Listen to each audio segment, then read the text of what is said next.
Okay. So, guys, you needed to remember the setting, which is Alabama, Macomb, Alabama, in the 1930s. Okay. You noticed I didn't have any of the same years for any of them. So if you remembered it was the 1930s, then you should have gotten that question. Phones put away. Everybody put your phones away. How many girls pregnant? I can say who. Tanner, put the phone away. Sorry, it's not crazy. Put it in your bag. Ow. Sorry. So we need to remember that it's the 1930s. Now, Macomb isn't a real place in Alabama. It was a town she made up for the story, but it was very much like these southern Alabama towns. Scout is our narrator. She has an older brother named Jem. Their friend's name is Dill, who showed up. Jim's like 4 years older than Scout. Dill's in between them. He's like a year or two older than Scout. And Dill is only there in the summertime. He's staying with his aunt. Okay? Their father is Atticus Finch. His name is Atticus. They call him Atticus. They don't call him Dad. They call him Atticus. They never really explain why. They just do. Okay? So, the second chapter was all about her experience at school. And her experience at school also tells us a lot about the community. What? Is this Antigone? No, this is a mockingbird. Okay, so we just started. Yeah, her day at school tells us about the community because we meet Walter Cunningham. Walter doesn't have a lunch. Walter is one of those kids that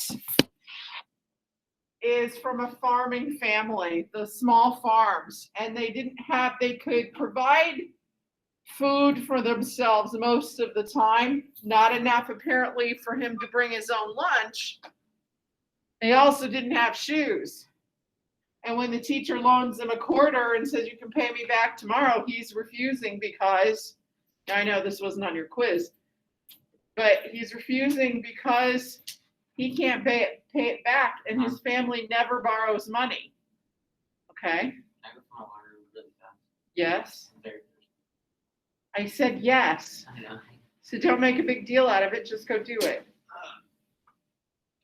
So we learn about Walter and his family, and it's just an illustration. Remember that we had talked about some of these things. That's one of the reasons why I gave you the background notes, so that you could understand part of what's going on in the book is that, we have people there. They're all, pretty much all of them are poor at this point because it's the Depression. The doctors, we're explaining that the doctors and the lawyers, they don't have any money. They're better off than the people below, in the lower classes below them. I don't really want to say classes, but that's kind of how what they fall into. Their circumstances are better than other people's, but they still don't have much money at all because the people that they service, that they take care of and help, don't have any money to pay them. So right now, everything's sort of existing on a barter system. Mr. Cunningham, Walter's dad, had an entailment issue, and it has to do with inheriting property or of some kind. And so in order to pay Atticus back, he didn't have cash, but he would bring him different things throughout the year to help pay back for the services that Atticus provided. That's what a barter system is about. And this is what they've resulted to at that point in the South, in the North too, a lot of times, in the 1930s during the Great Depression. Okay. We also are told in her first day of school that there are children. She says something about everybody knew it because most of them were repeating the first grade. So there's a big majority of them. And part of that, we'll learn later, is because there are a lot of these kids who only go to school maybe the first week or two, and then we don't see them again. And so, yeah, they keep repeating the first grade. And there are various reasons, like they can't, they have to stay home and help with the farming and things like this. The harvest is coming up soon and all of this. And when winter sets in, how do you go to school when it's really cold and you don't have shoes to wear? Okay, or maybe a winter coat to put on if you need it. So we learn some of the circumstances. We also know that Scout, also known as Jean Louise, she already knew how to read. Reading is just something that she picked up as she was sitting on her father's lap and he was reading things out loud. She picked it up and she says she doesn't remember not knowing how to read. It just came naturally to her, like breathing. But we have this teacher who doesn't know the community very well. She's brand new. She's all ready to do this and that, but she doesn't understand a lot of what's going on in the community. So Scout gets in trouble. So that's where we left off. We hadn't read too far. So we are ready to start chapter 3.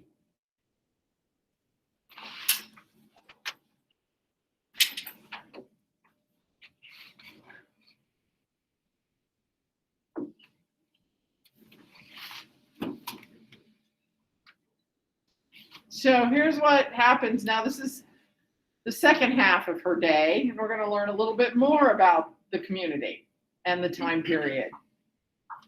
So chapter 3. Catching Walter Cunningham in the schoolyard gave me some pleasure, but when I was rubbing his nose in the dirt, Jem came by and told me to stop. You're bigger than he is, he said. He's as old as you nearly, I said. He made me start off on the wrong foot. So she's blaming Walter for her getting into trouble. Let him go, Scout. Why? He didn't have any lunch, I said, and explained my involvement in Walter's dietary affairs. Walter had picked himself up and was standing quietly listening to Jem and me. His fists were half cocked, as if expecting an onslaught from both of us. I stomped at him to chase him away, but Jem put out his hand and stopped me. He examined Walter with an air of speculation. Your daddy, Mr. Walter Cunningham from Old Sarum, he asked, and Walter nodded. Walter looked as if he had been raised on fish food. His eyes, as blue as Dill Harris's, were red-rimmed and watery. There was no color in his face except at the tip of his nose, which was moistly pink. He fingered the straps of his overalls, nervously picking at the metal hooks. Jem suddenly grinned at him. Come on home to dinner with us, Walter, he said. We'd be glad to have you. Walter's face brightened and darkened. Jem said, our daddy's a friend of your daddy's. Scout here, she's crazy. She won't fight you anymore. So Walter, who, that Scout is ready to beat up and has his face down in the dirt, Jem is now inviting him to lunch with them because they're going home for lunch. And he's like, come on, you can come with us. Our daddies are friends. Because Walter's a little nervous about doing this because his family doesn't accept handouts. I wouldn't be too certain of that, I said. Jem's free dispensation of my pledge irked me, but precious noontime minutes were ticking away. Yeah, Walter, I won't jump on you again. Don't you like butter beans? Our Cal's a real good cook. Walter stood where he was, biting his lip. Jem and I gave up, and we were nearly to the Radley place when Walter called, hey, I'm coming. When Walter caught up with us, Jem made pleasant conversation with him. A Hank lives there, he said, cordially, pointing to the Radley house. Ever hear about him, Walter? Reckon I have, said Walter. Almost died first year I come to school and ate them pecans. Folks say he poisoned them and put him over on the school side of the fence. Jem seemed to have little fear of Boo Radley now that Walter and I walked beside him.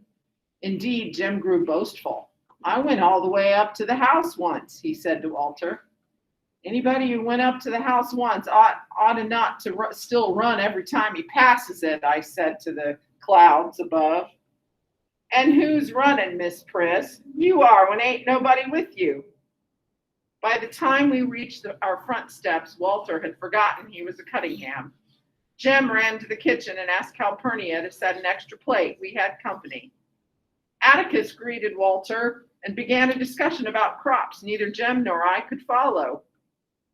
Reason I can't pass the first grade, Mr. Finch, is I've had to stay out every spring and help Papa with the chopping, but there's another at the house now that's field size. So he's telling us about why he's still in the first grade, even though he's older than Scout. Did you pay a bushel of potatoes for him? I asked, but Atticus shook his head at me. While Walter piled food on his plate, he and Atticus talked together like two men, to the wonderment of Jem and me. Atticus was expounding upon farm problems when Walter interrupted to ask if there was any molasses in the house. Atticus summoned Calpurnia, who returned bearing the syrup pitcher. She stood waiting for Walter to help himself. Walter poured syrup on his vegetables and meat with a generous hand. He would probably have poured it into his milk glass had I not asked what the Sam Hill he was doing. The silver saucer clattered when he replaced the pitcher, and he quickly put his hands in his lap. Then he ducked his head. Atticus shook his head at me again. But he's gone and drowned his dinner in syrup, I protested. He's poured it all over. It was then that Calpurnia requested my presence in the kitchen. She was furious. And when she was furious, Calpurnia's grammar became erratic. When in tranquility, her grammar was as good as anybody's in Macomb. Atticus said Calpurnia had more education than most colored folks. When she squinted down at me, the tiny lines around her eyes deepened. There's some folks who don't eat like us, she whispered fiercely, but you ain't called on to contradict them at the table when they don't. That boy's your company, and if he wants to eat up the tablecloth, you let him, you hear? He ain't company, Cal, he's just a Cunningham. Hush your mouth. Don't matter who they are. Anybody sets foot in this house is your company, and don't you let me catch you remarking on their ways like you was so high and mighty. You folks might be better in the Cunninghams, but it don't count for nothing the way you're disgracing them. If you can't act fit to eat at the table, you can just sit here and eat in the kitchen. So why is Scout being scolded?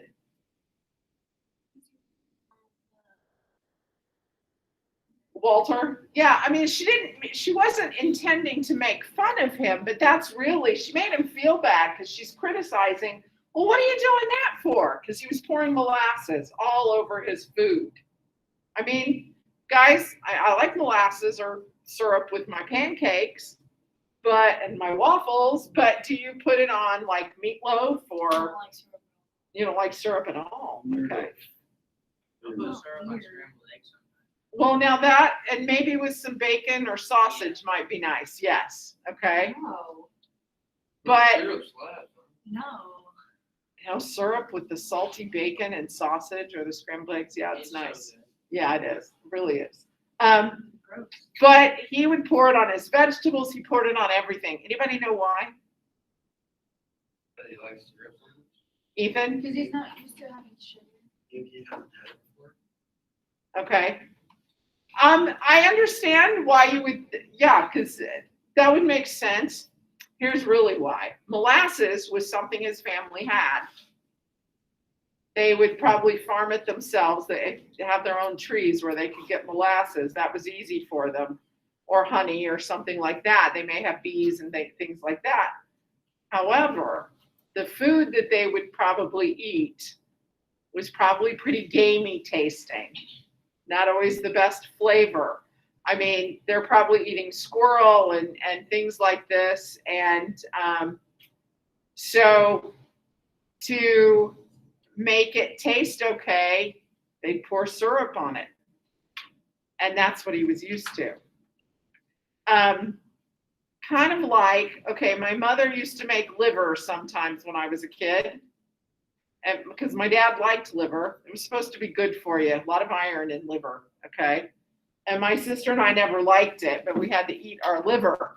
And the only way we would eat our liver was to pour A1 steak sauce over it.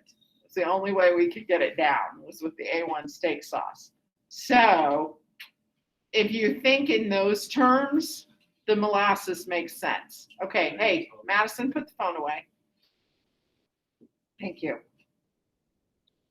What? 11. One. Oh, did you have cow tongue before? Okay, no siempre es spicy cow tongue. Ew. Okay. It was delicious. Really? No, Oh No? my god, it's Okay. so slimy. We were supposed to cook it. like you could taste the taste of it. All right, stop. Stop.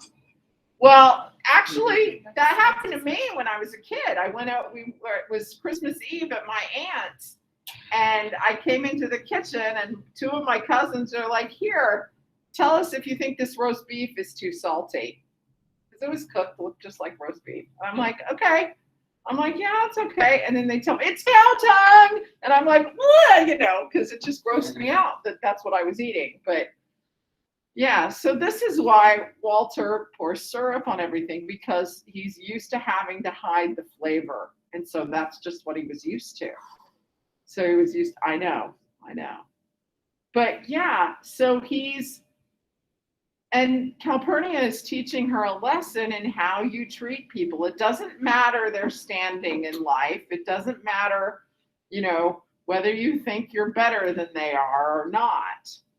You treat everyone with kindness and like they're your guest. You do not make fun of them. You welcome them. That's what Atticus is doing. That's what Jem was doing by inviting Walter to lunch with them. He was being kind. Landon, put the phone away. Okay.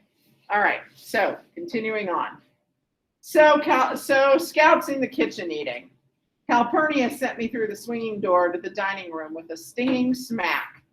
I retrieved my plate and finished dinner in the kitchen, thankful, though, that I was spared the humiliation of facing them again. I told Calpurnia to just wait, I'd fix her. One of these days when she wasn't looking, I'd go off and drown myself in Barker's eddy, and then she'd be sorry. Besides, I added, she'd already gotten me in trouble once today. She had taught me to write, and it was all her fault. Oh, that was the other reason that she got in trouble, because she knew how to write in cursive. Hush your fussin', she said. Jem and Walter returned to school ahead of me. Staying behind to advise Atticus of Calpurnia's iniquities was worth a solitary sprint past the Radley place. She likes Jem better than she likes me anyway, I concluded, and suggested that Atticus lose no time in packing her off. So here she is, a 6-year-old, telling her father that she should get rid of the housekeeper because the housekeeper was disciplining her. Have you ever considered that Jem doesn't worry her half as much? Atticus's voice was flinty. I have no intention of getting rid of her now or ever. We couldn't operate a single day without Cal. Have you ever thought of that? You think about how much Cal does for you and you mind her, you hear? Cal has become their mother in all the important ways. She's the one raising, yes, she's not their mother, but she was there from the time they were born. She was with them as their housekeeper. And when their mother did die, Calpurnia helped raise them. That's what she did. She disciplines them, especially Scout. She teaches them the right way, to behave, and takes care of them. And that's what Atticus is reminding her of, that she's part of the family. We're not getting rid of her. I returned to school and hated Calpurnia steadily until a sudden shriek shattered my resentments. I looked up to see Miss Caroline standing in the middle of the room, sheer horror flooding her face. Apparently, she had revived enough to persevere in her profession. It's alive, she screamed. The male population of the class rushed as one to her assistance. Lord, I thought, she's scared of a mouse. Little Chuck Little, you like that name, Little Chuck Little, whose patience with all living things was phenomenal, said, which way did he go, Miss Caroline? Tell us where he went, quick. DC? He turned to a boy behind him. DC, shut the door and we'll catch him. Quick, ma'am, where'd he go? Miss Caroline pointed a shaking finger not at the floor nor at a desk, but to a hulking individual unknown to me. Little Chuck's face contracted as he said gently, you mean him, ma'am? Yes'm, he's alive. Did he scare you some way? And he's talking about another student in the room. Miss Caroline said desperately, I was just walking by when it crawled out of his hair, just crawled out of his hair. Little Chuck grinned broadly. There ain't no need to fear a cootie, ma'am. Ain't you ever seen one? Now, don't you be afraid. You just go back to your desk and teach us some more. Little Chuck Little was another member of the population who didn't know where his next meal was coming from, but he was a born gentleman. He put his hand under her elbow and led Miss Caroline to the front of the room. Now, don't you fret, ma'am, he said. There ain't no need to fear a cootie. I'll just fetch you some cool water. The cootie's host showed not the faintest interest in the furor he had wrought. He searched the scalp above his forehead, located his guest, and pinched it between a thumb and forefinger. Miss Caroline watched the process in horrid fascination. Little Chuck brought water in a paper cup, and she drank it gratefully. Finally, she found her voice. What is your name, son? She asked softly. The boy blinked. Who, me? Miss Caroline nodded. Burris Ewell. Miss Caroline inspected her roll book. I have a Ewell here, but I don't have a first name. Would you spell your first name for me? Don't know how. They call me Burris to home. Well, Burris, said Miss Caroline, I think we'd better excuse you for the rest of the afternoon. I want you to go home and wash your hair. From her desk, she produced a thick volume, leafed through its pages, and read for a moment. A good home remedy for Burris, I want you to go home and wash your hair with lye soap. When you've done that, treat your scalp with kerosene. What for, missus? To get rid of the cooties. You see, Burris, the other children might catch them, and you wouldn't want that, would you? The boy stood up. He was the filthiest human I had ever seen. His neck was dark gray, the backs of his hands were rusty, and his fingernails were black deep into the quick. He peered at Miss Caroline from a fist-sized clean space on his face. No one had noticed him probably because Miss Caroline and I had entertained the class most of the morning. And Burris, said Miss Caroline, please bathe yourself before you come back tomorrow. The boy laughed rudely. You ain't sending me home, missus. I was on the verge of leaving. I done my time for this year. This is one of the boys or one of the kids that would be there maybe the first day, and that was it. Miss Caroline, now my head's itchy because he had a cootie crawl out of his head. Do you ever get that psychosomatic feeling, somebody mentions that? Yeah. Yeah, okay. Now I I have to get start. it if I see it. What? I get it if I see it. Yeah. Oh, I just have to hear it mentioned, and then I start like, Miss Caroline looked puzzled. What do you mean by that? The boy did not answer. He gave a short, contemptuous snort. One of the elderly members of the class, the elderly members of the first grade, guys, answered her. He's one of the Ewells, ma'am, and I wondered if this explanation would be as unsuccessful as my attempt. But Miss Caroline seemed willing to listen. Whole school's full of them. They come first day every year and then leave. The truant lady gets them here because she threatens them with the sheriff, but she's give up trying to hold them. She reckons she's carried out the law, just getting their names on the roll and running them here the first day. You're supposed to mark them absent the rest of the year. But what about their parents? Asked Miss Caroline in genuine concern. Ain't got no mother was the answer, and their pa's right contentious. What's the word contentious mean? Anybody know? Do you know, Logan? If somebody's contentious. Here was contentious. Contentious? Contentious means Anybody know? you do something on purpose. A little bit of that. Contentious is usually talking about, they're referring to them having a temper and easily riled up. Okay. Oh, Kind of stubborn and that kind of thing. Burris Ewell was flattered by the recital. Been coming to the first day of the first grade for 3 years now, he said expansively. Reckon if I'm smart this year, they'll promote me to the second. Miss Caroline said, "Sit back down, please, Burris." And the moment she said it, I knew she had made a serious mistake. The boy's condescension flashed to anger. "You try and make me, missus." Little Chuck Little got to his feet. "Let him go, ma'am," he said. "He's a mean one, a hard-down mean one. He's liable to start something, and there's some little folks here." Okay, so Little Chuck Little, the gentleman, he's like reminding the hey, this is how we need to do things. He was among the most diminutive of men, but when Burris Ewell turned toward him, Little Chuck's right hand went to his pocket. "Watch your step, Burris," he said. "I'd soon as kill you as look at you. Now go home." Burris seemed to be afraid of a child half his height, and Miss Caroline took advantage of his indecision. "Burris, go home. If you don't, I'll call the principal," she says. "I'll have to report this anyway." The boy snorted and slouched leisurely to the door. Now remember the Ewell family. They'll come into play again later, okay? Safely out of range, he turned and shouted, "Report and be damned to you. Ain't no snot-nosed slut of a school teacher ever been born can make me do nothing. You ain't making me go nowhere, missus. You just remember that. You ain't making me go nowhere." So this is a kid in the first grade, although he's probably at least 9 or 10 years old at this point. He waited until he was sure she was crying. Then he shuffled out of the building. Soon we were clustered around her desk, trying in our various ways to comfort her. He was a real mean one, below the belt. "You ain't called on to teach folks like that.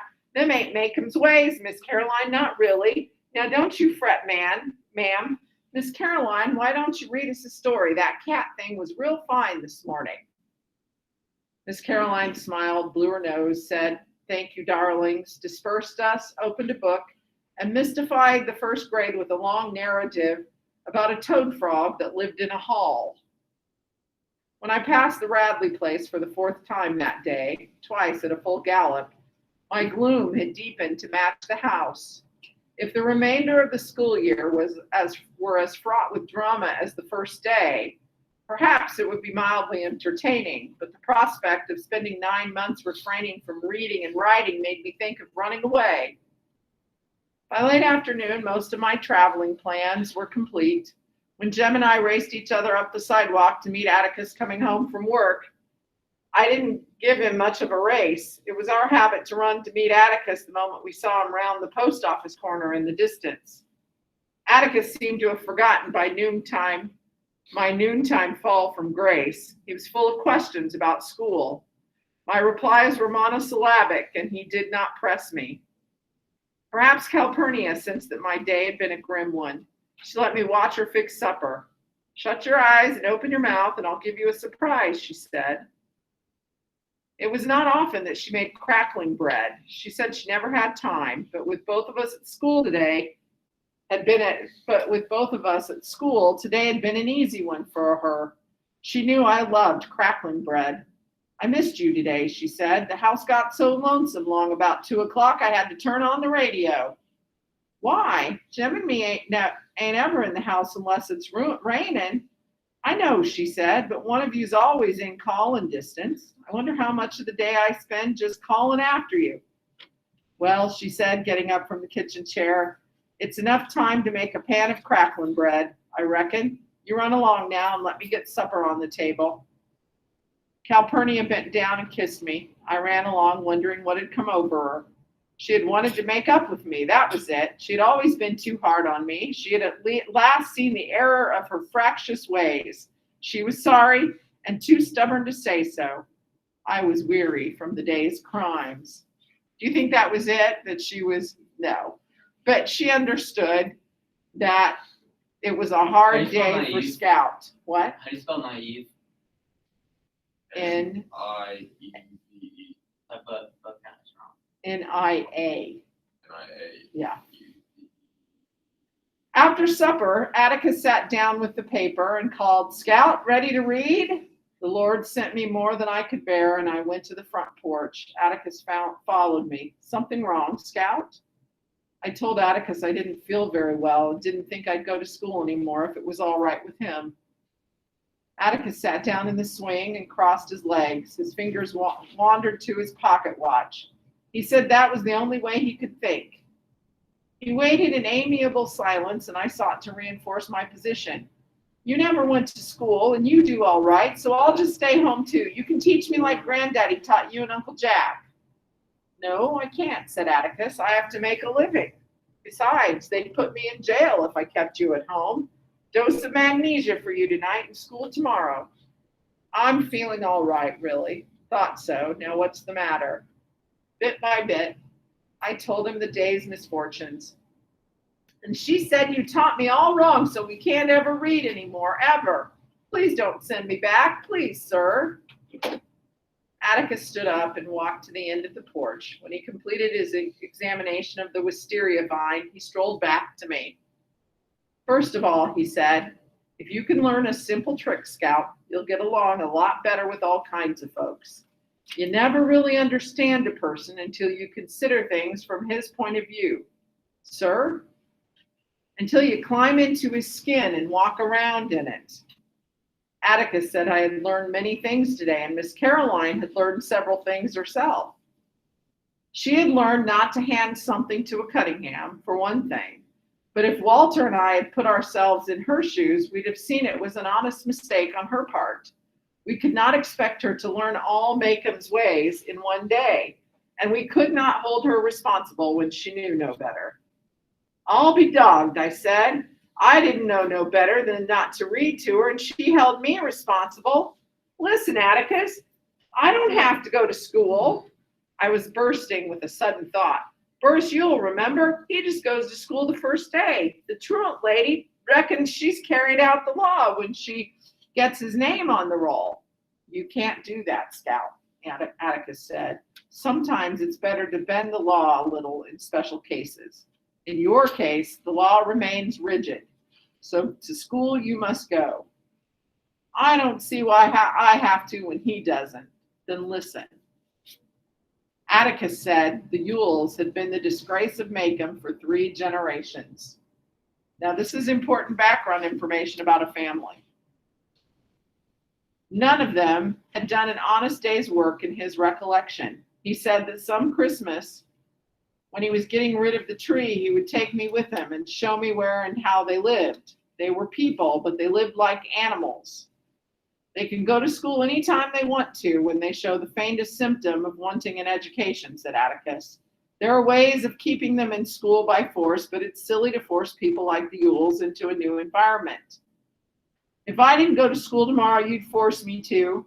Let us leave it at this, said Atticus dryly. You, Miss Scout Finch, are of the common folk. You must obey the law. He said the Yules were members of an exclusive society made up of Yules. In certain circumstances, the common folk judiciously allowed them certain privileges by the simple method of becoming blind to some of the Yules' activities. They didn't have to go to school, for one thing. Another thing, Mr. Bob Yule, Burris's father, was permitted to hunt and trap out of season. Atticus, that's bad, I said. In Macomb County, hunting out of season was a misdemeanor at law. A capital felony in the eyes of the populace. It's against the law, all right, said my father, and it's certainly bad, but when a man spends his relief checks on green whiskey, his children have a way of crying from hunger pains. I don't know of any landowner around here who begrudges those children any game their father can hit. Mr. Yule shouldn't do that. Of course he shouldn't, but he'll never change his ways. Are you going to take out your disapproval on his children? No, sir, I murmured. I made a final stand. But if I keep on going to school, we can't ever read anymore. That's really bothering you, isn't it? Yes, sir. When Atticus looked down at me, I saw the expression on his face that always made me expect something. Do you know what a compromise is, he asked. Bending the law? No, an agreement reached by mutual concessions. It works this way, he said. If you'll concede the necessity of going to school, we'll go on reading every night just as we always have. Is it a bargain? Yes, sir. We'll consider it sealed with the usual formality, Atticus said when he saw me preparing to spit. As I opened the front screen door, Atticus said, by the way, Scout, you'd better not say anything at school about our agreement. Why not? I'm afraid our activities would be received with considerable disapprobation by the more learned authorities. Jem and I were accustomed to our father's last will and testament diction, meaning his fancy words. And we were at all times free to interrupt Atticus for a translation when it was beyond our understanding. Huh, sir? I never went to school, he said, but I have a feeling that if you tell Miss Caroline we read every night, she'll get after me, and I wouldn't want her after me. Atticus kept us in fits that evening, gravely reading columns of print about a man who sat on a flagpole for no discernible reason, which was reason enough for Jem to spend the following Saturday aloft in the treehouse. Jem sat from after breakfast until sunset and would have remained overnight had not Atticus severed his supply lines. I had spent most of the day climbing up and down, running errands for him, providing him with literature, nourishment, and water, and was carrying him blankets for the night when Atticus said if I paid no attention to him, Jem would come down. Atticus was right. Okay, we will read chapter 4 tomorrow. Guys, you do have questions still to answer. If you didn't answer the questions, because you've got that worksheet over chapters 1 through 4, make sure you're answering them as we read, and we'll finish it up tomorrow with chapter 4.